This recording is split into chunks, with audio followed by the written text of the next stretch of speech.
Olá, alunos! Aqui é o professor Israel Seric e nessa nossa videoaula nós daremos continuidade a esse assunto tão importante na formação do pedagogo. E essa disciplina tem como finalidade desenvolver temáticas a respeito de políticas públicas educacionais. Na nossa aula anterior, nós começamos um debate sobre a globalização e a política educacional. E quanto àquela aula que foi desenvolvida e na qual nós estamos trabalhando ainda hoje, nós estabelecemos alguns objetivos importantes para tratarmos sobre este assunto. Nós consideramos importante que os nossos alunos de pedagogia, a partir dessa aula, definam a relação entre globalização e política educacional, que nossos alunos discutam o processo de internacionalização da educação básica e também que os nossos alunos eles possam debater o papel do Estado no contexto da globalização e da política educacional. A partir disso, nós desenvolvemos vários processos de reflexão e de apontamentos na nossa videoaula, indicando para vocês a importância de uma reflexão criteriosa e cuidadosa sobre essas duas temáticas que se imbricam atualmente. Então, primeiramente, nós falamos que a globalização é um processo histórico no qual uma sociedade ou mundo anteriormente que era estruturado em grupos distintos, em países distintos, agora estes países distintos, preocupados tão somente com as suas necessidades locais, agora esses países na globalização eles estão em conexão contínua, eles estão em comércios contínuos, em mútua influência, e pela tecnologia, aqueles países extremamente distantes agora fazem parte daquilo que nós chamamos de uma aldeia global, onde todas as comunicações, onde todos os comércios, onde todos os interesses eles se intercruzam pela internet e por outros meios tecnológicos, tornando assim todos os espaços, todas as distâncias que anteriormente eram enormes, distâncias praticamente nulas,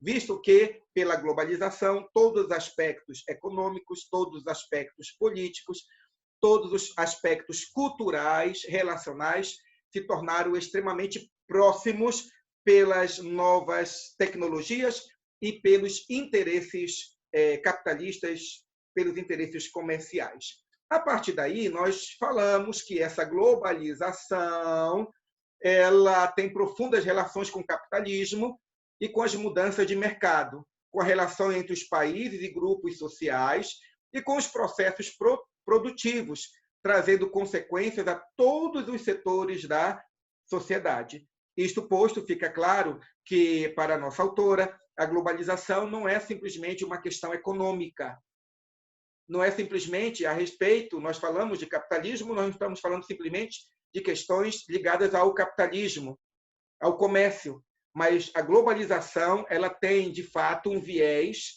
capitalista, a globalização contribui para o fortalecimento e o desenvolvimento do capitalismo, mas, ao mesmo tempo, essa globalização ela produz grandes transformações nas questões sociais, culturais, históricas, econômicas, questões relacionadas à religião, à moral, à ética e outros fatores. E entre esses outros fatores, que é o nosso assunto em tela, tem a questão da educação e dos processos educativos. Quais as características da globalização que nós vimos na aula anterior? A difusão do modelo liberal da economia e do mercado, e nesse modelo liberal nós já falamos que a figura do Estado ela é vista como uma instituição, uma estrutura política, jurídica, administrativa, mas que deve ser pequena apenas para gerenciar, para coordenar, para supervisionar os aspectos econômicos, os aspectos políticos, os aspectos educacionais e outras áreas da sociedade. A intensificação das trocas comerciais de natureza diversa à escala mundial, a concorrência feroz das grandes empresas, dos grandes conglomerados econômicos, o domínio das trocas ditas transnacionais e intraempresariais, a abertura de fronteiras dos grandes fluxos planetários de bens, de pessoas, de capitais, de serviços, de informações, a diminuição do papel do Estado, como nós falamos acima, a deslocalização contínua das empresas, visto que hoje as empresas, as grandes empresas, com o objetivo de obterem mais lucros, elas não estão mais circunscritas a um espaço geográfico, elas mudam de cidades, de estados, ou mudam de países, na medida em que essa mudança se mostra mais lucrativa para elas.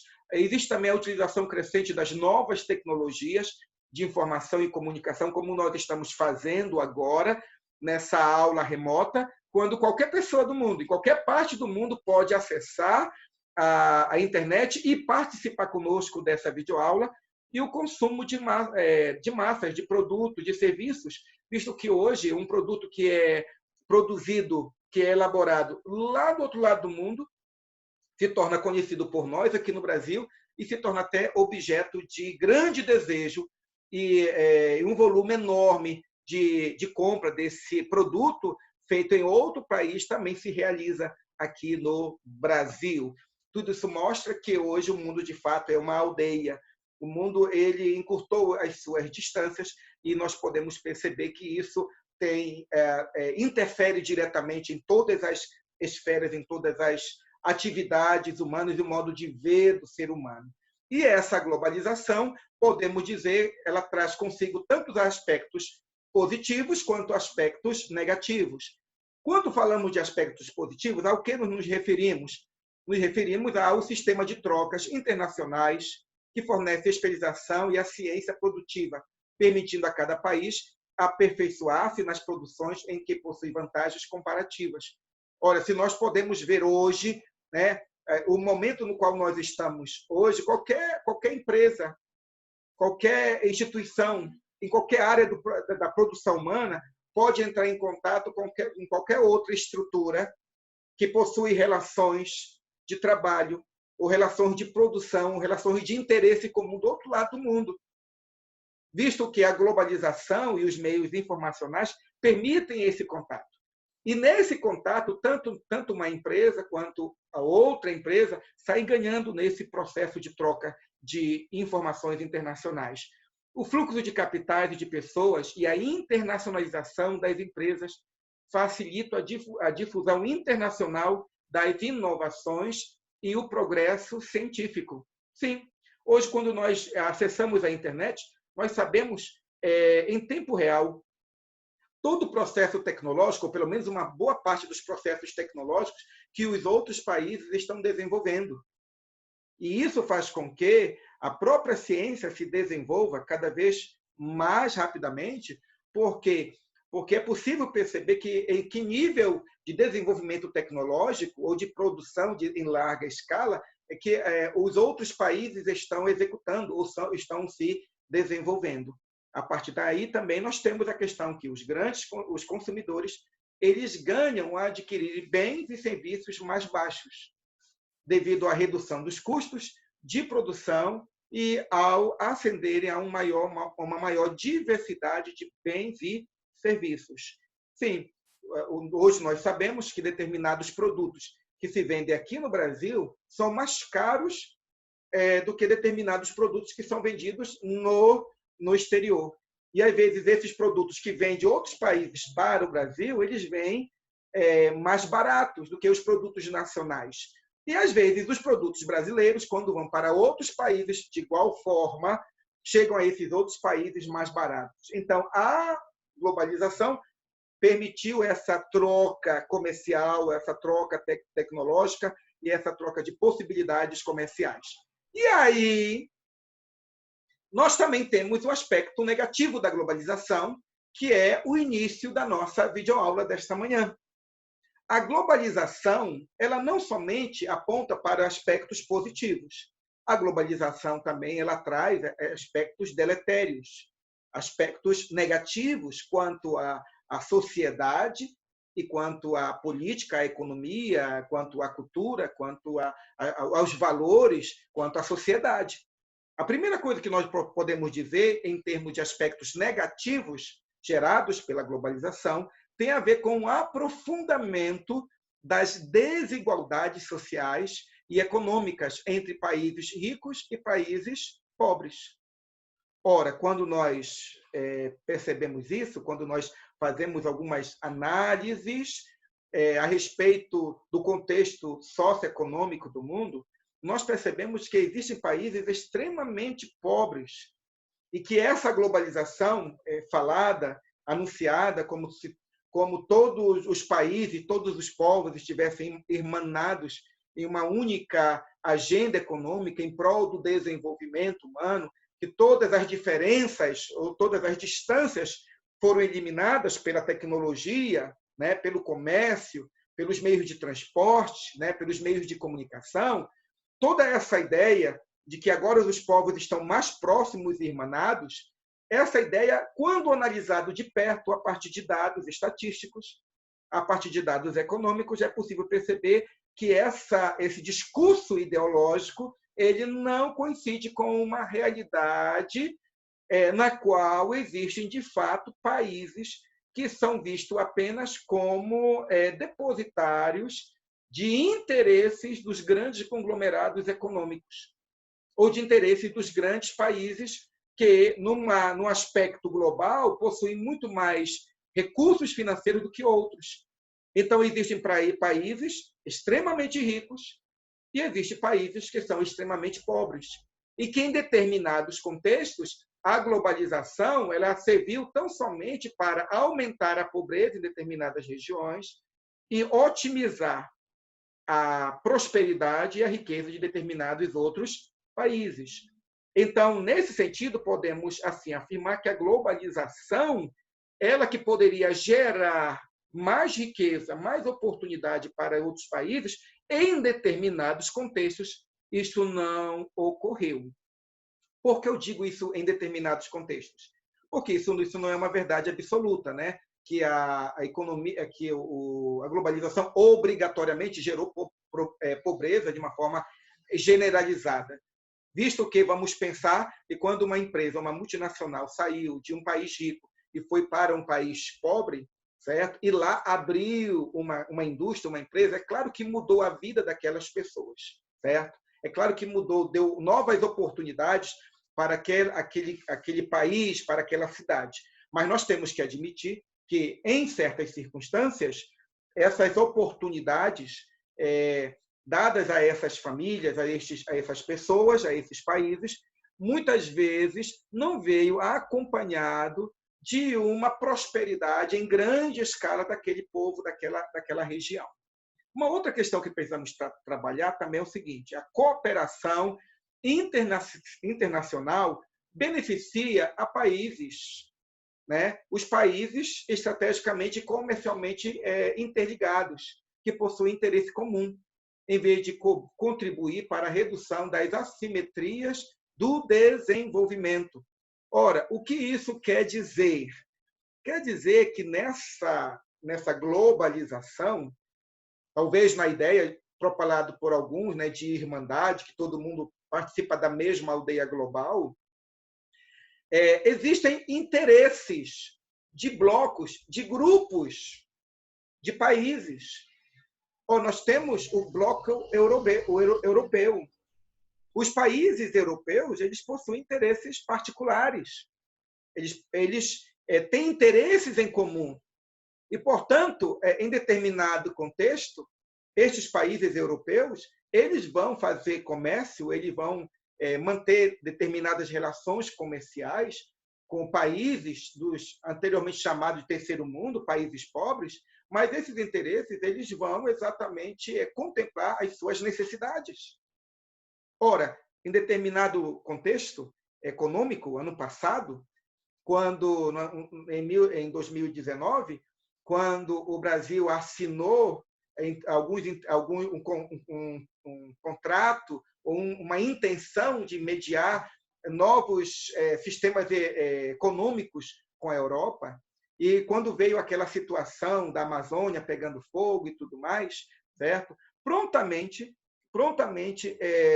foi discutido a respeito se o Brasil era ou não um país que cuidava do seu meio ambiente. E eu me lembro que, naquela oportunidade, muitas pessoas, até os próprios brasileiros, uma parte da grande mídia, né, enfatizou a ideia de que o Brasil não estava cuidando ou não cuidava de forma nenhuma do seu meio ambiente como deveria cuidar, visto que o presidente lá da França propalou exatamente essa ideia e até afirmou que a Amazônia era deles, era nossa, né? Incluindo a França como sendo um dos países que tinha o direito, não sei se legal, humanitário, né, de gerir a Amazônia, né, de cuidar da Amazônia. Entretanto, é preciso que nós lembremos que os agricultores, as indústrias francesas, tinham interesse de que o Brasil não fosse bem visto no contexto internacional. E o mais interessante, ou o mais caótico e triste, é que muitos brasileiros e a grande mídia tomou esse discurso ideológico de dominação, de poder, né, desqualificando a figura do Brasil internacionalmente e não percebendo, ou não querendo ver, ou não querendo aceitar, de que, na verdade, aquele discurso do Macron, na verdade, era um discurso político, um discurso era econômico, era um discurso que apontava para interesses econômicos daquele país em relação ao Brasil. Porque desqualificando o Brasil, ele estaria, na verdade, colocando em relevo o seu país, a Europa e os seus agricultores. Na verdade, um dos elementos que poderíamos discutir sobre o que ocorreu ano passado passa por essa vertente. Os países europeus, e em específico a França, tinham interesses econômicos de desqualificar o Brasil como um país que cuidava e que cuida bem do seu meio ambiente. E aqui eu não estou dizendo que realmente não ocorreram as queimadas. Eu só estou querendo dizer que as queimadas elas fazem parte do processo, infelizmente, histórico da Amazônia, certo? Mas que também não era verdade que a Amazônia estava em um caos e que o Brasil estava pegando fogo, como se propalou na grande mídia, no Brasil e no exterior, né? mediado por um discurso ideológico de interesse. Então, nesse sentido, o que eu quero dizer? Eu quero dizer que, de fato, essas brigas internacionais, esses interesses internacionais, eles ocorrem. Então, a globalização, ela aponta para interesses particulares. Isso quer dizer que os Estados Unidos têm os seus interesses particulares em relação à economia, a Europa tem, a Inglaterra tem, a França tem os seus interesses, a China tem os seus interesses e o Brasil também tem seus interesses. E nessa globalização, o grande desafio dos governantes é mediar relações com aqueles que têm mais poder econômico e bélico, mais influência internacionalmente, para que, a partir desses vínculos e dessas alianças, esses países individuais possam prosperar. Então, a ideia de uma aldeia global, de uma grande humanidade que se junta em prol de um objetivo comum, desenvolvimento dos países pobres, esse é um conceito ideológico que não se harmoniza com a realidade histórica, porque existe, de fato, o aprofundamento da desigualdade e a cooperação internacional é uma cooperação de interesses mútuos, de determinados países que se alinham ideologicamente. As trocas norte e sul aumentam a desigualdade entre as grandes potências ocidentais e os países em desenvolvimento. De fato, existe esse contraste entre países ricos e países pobres. E existe, de fato, essa ideia de que muitos países pobres ainda penalizam ou estão debaixo de uma pena, de uma situação econômica desfavorável. E os mercados financeiros aproveitam a ausência ou a debilidade dos sistemas de regulação supranacionais para desenvolverem as suas estratégias de protegerem os capitais especulativos, garantindo a maximização das mais-valias e concentrando a riqueza. Ou seja, existem pessoas, existem conglomerados econômicos, existem estruturas econômicas que se valem da pobreza e da miséria alheia, da falta de uma regulamentação, de um sistema legal que possa proteger determinados países da exploração de outros, ou determinados grupos minoritários, né, da exploração contínua de determinados de determinadas estruturas econômicas ou pessoas que veem determinadas circunstâncias, determinado país, determinada área do mundo, como passivo de ser explorada e se obter muito lucro, para além daquilo que se consideramos ser ético, para além daquilo que nós consideramos moral. Então, a globalização ela pode ser vista tanto em seus aspectos positivos, como também em seus aspectos negativos. E essa é a ideia que eu gostaria que vocês tomassem na mente para vocês refletirem, para que seja evitado aquela ideia de que a globalização só trouxe para o ser humano ou para a sociedade efeitos ou consequências desastrosas e negativas.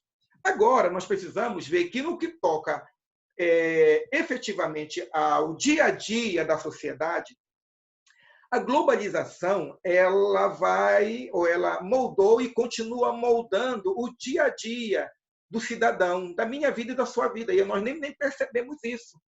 Por exemplo, a globalização ela exige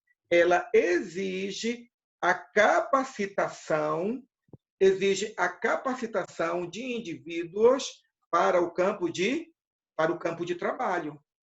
E essa capacitação implica que esse indivíduo ele deve ser um profissional polivalente, preparado exatamente para a vida em sociedade. Mas uma vida em sociedade voltada para o campo de trabalho. Então, essa globalização ela vai interferir diretamente no nosso dia a dia.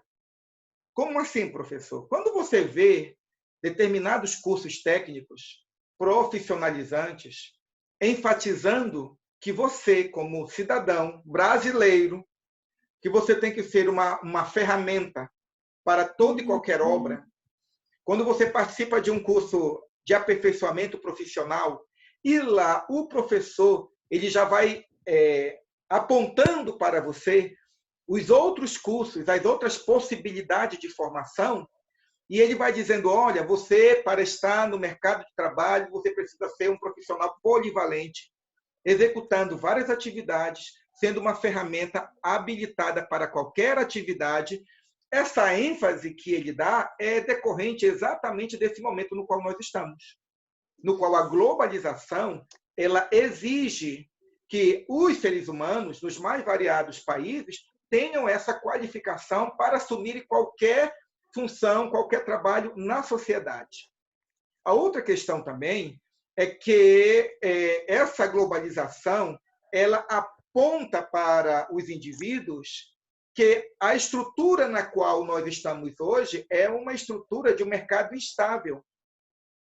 Em que sentido de um mercado instável? Primeiramente, no mercado no qual a questão tecnológica, a mudança dos aparatos tecnológicos, a questão do desenvolvimento da tecnologia, do avanço de novos produtos que foram construídos, ou que foram elaborados, ou que estão sendo oferecidos à venda para a população, implica em dizer que o mercado que nós temos hoje, a produção que nós temos hoje, as indústrias que nós temos hoje, os produtos que são produzidos, que são vendidos por essas indústrias, hoje não serão os mesmos de amanhã. Isso quer dizer que o profissional, o trabalhador, ele está trabalhando hoje em uma determinada produção, de um determinado produto, de um determinado recurso, que amanhã não estará mais na oferta do mercado. E, portanto, aquela indústria, ou, portanto, aquela empresa já não mais estará. Por isso, a instabilidade em termos de permanência do trabalho, a instabilidade no mercado se faz presente. E aí o que ocorre? É que esse trabalhador ele tem que ser uma pessoa preparada e qualificada para essa flutuação do mercado, essa flutuação da indústria, essa flutuação da oferta de serviços, da oferta de possibilidade de empregabilidade. Quanto mais qualificado, quanto mais antenado nas novas transformações da sociedade, nas novas necessidades da sociedade, mas esse profissional ele estará sendo importante para a sociedade tecnológica e a sociedade globalizada.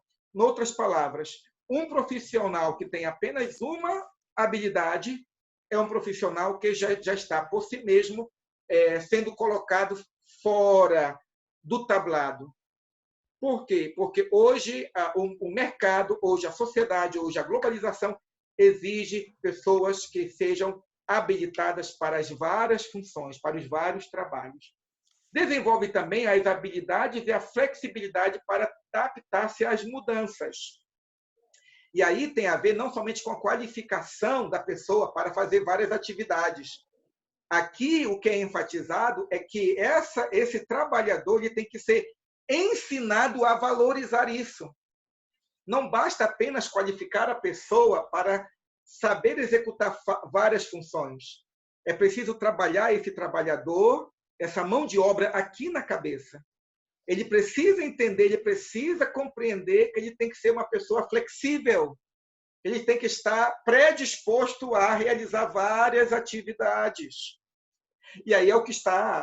Vamos colocar o nosso exemplo agora, certo? Um dos aspectos da globalização é a informatização de toda a sociedade e também da educação. Vejam que nessas últimas semanas, professores que nada entendiam de Zoom, de WhatsApp, de YouTube, de videoaula, muitos desses professores tiveram que se adaptar a essa nova realidade em poucas semanas para oferecer para vocês essas aulas remotas. Certo? Então, é o mercado que exige isso. E observe que essa realidade nossa aqui em Goiânia está ocorrendo no mundo todo. Os professores do mundo todo, nesses dias, nessas últimas semanas, estão trabalhando com seus alunos remotamente. Não é somente Goiânia, gente. É no mundo todo. E estão utilizando plataformas, WhatsApp, YouTube, Zoom, Hangout e assim por diante. Isso por quê? Porque o mundo globalizado exige que o mercado continue. O mundo não pode parar. A economia não pode parar. E a economia não pode parar não é simplesmente por causa do grande capital. Não pode parar, gente, porque se parar, gera pobreza. E a pobreza vai gerar também fome, violência e tantas mazelas sociais. Portanto, é preciso que se afirme que a globalização, além de dizer que a pessoa tem que ser qualificada em termos de ferramentas e conhecimento, essas pessoas também, esse novo trabalhador, nessa ideia de globalização, ele tem que ter na sua mente de que ele tem que ser uma pessoa flexível e tem que estar comprometido com novas estruturas de aprendizado, com novas estruturas de trabalho e desejoso de se aperfeiçoar, adquirir novos conhecimentos, habilidades e competências. Além disso, é preciso que esse novo trabalhador, que tem que ter o perfil das necessidades da globalização, ele tem que ter uma estratégia de trabalhar em equipe. No passado, se vocês assistirem alguns filmes aí antigos, você vai perceber que as instituições elas eram marcadas muito claramente, onde cada um tinha o seu espaço, cada um tinha o seu local de trabalho. As empresas, a arquitetura das empresas mostrava que cada um tinha uma função específica. Hoje, o grande mote, a grande ideia é de que o trabalhador tem que aprender a trabalhar em equipe, a olhar a totalidade e perceber-se como um elemento importante do processo.